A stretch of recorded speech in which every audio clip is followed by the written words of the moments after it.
Salut à tous, on se retrouve ce soir pour le débrief de la finale entre le Real Madrid et le FC Barcelone, la finale de Supercoupe, un match gagné par le Barça 3-2. Le match a été vraiment intense, vous-même vous savez les classicos, ce sont des matchs intenses avec beaucoup d'intensité, de spectacle, parce qu'il y a eu beaucoup de buts, surtout en premier mi-temps, et on va analyser ensemble ce qui s'est passé et ce qui a fait la différence pour le Barça lors de ce match. Honnêtement, si tu es neutre, si tu n'es pas supporter du Real Madrid ou du Barça, tu vas kiffer la première période. Oui, parce que la première période a été spectaculaire. Globalement, le match a été dominé par le Barça parce que si vous voyez bien, le Real, eux, ils sont venus pour poser le bus et contre-attaquer.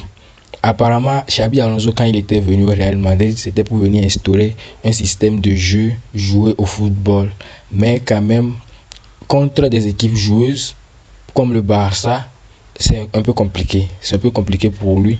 Donc aujourd'hui, qu'est-ce que le Real a fait? Le Real a dit, bon, on va poser le bus, on va rester derrière, on va défendre et on va contre-attaquer. Et ça a parfaitement marché pour eux.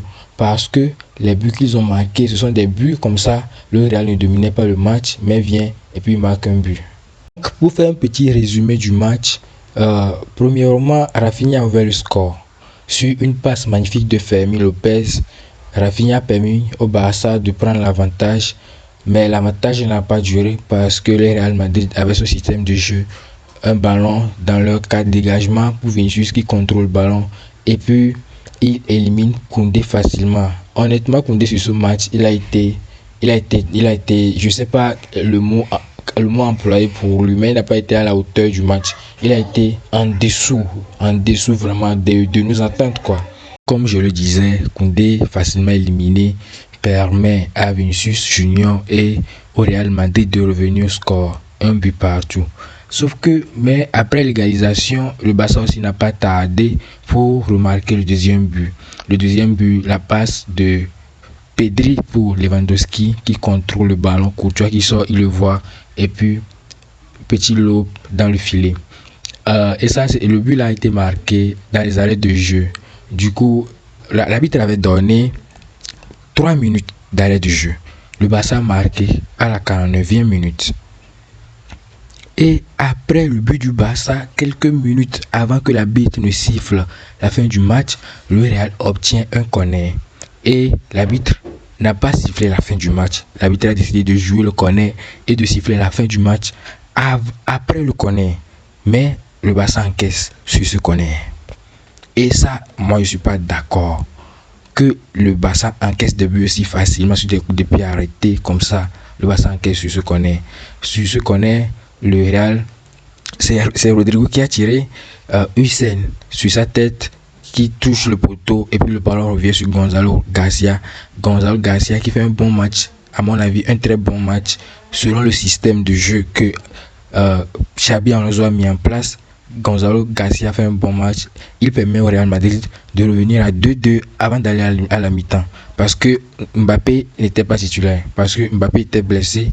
Le mec, il était censé être absent pendant 3 semaines.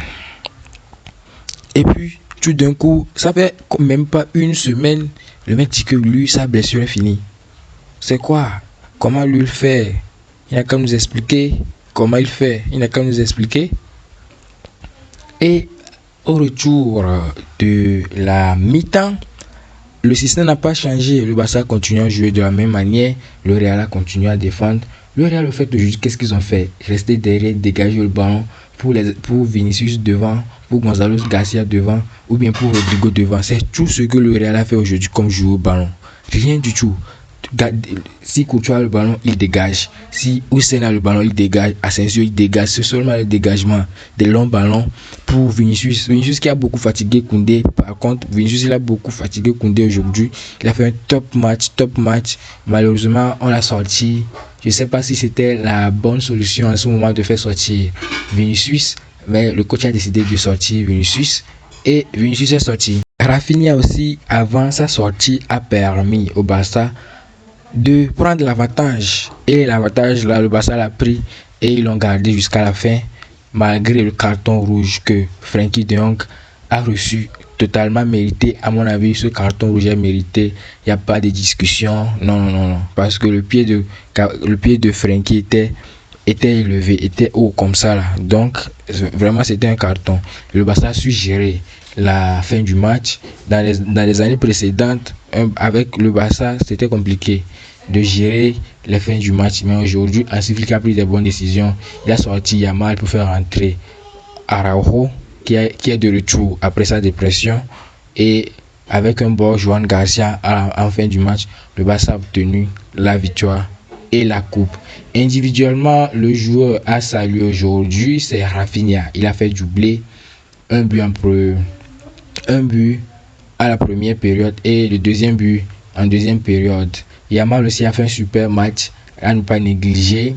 Vinicius également du côté du Real Madrid et Rodrigo, bon, il n'a pas été mal, mais Vinicius et Gonzalo Garcia ont fait un bon match.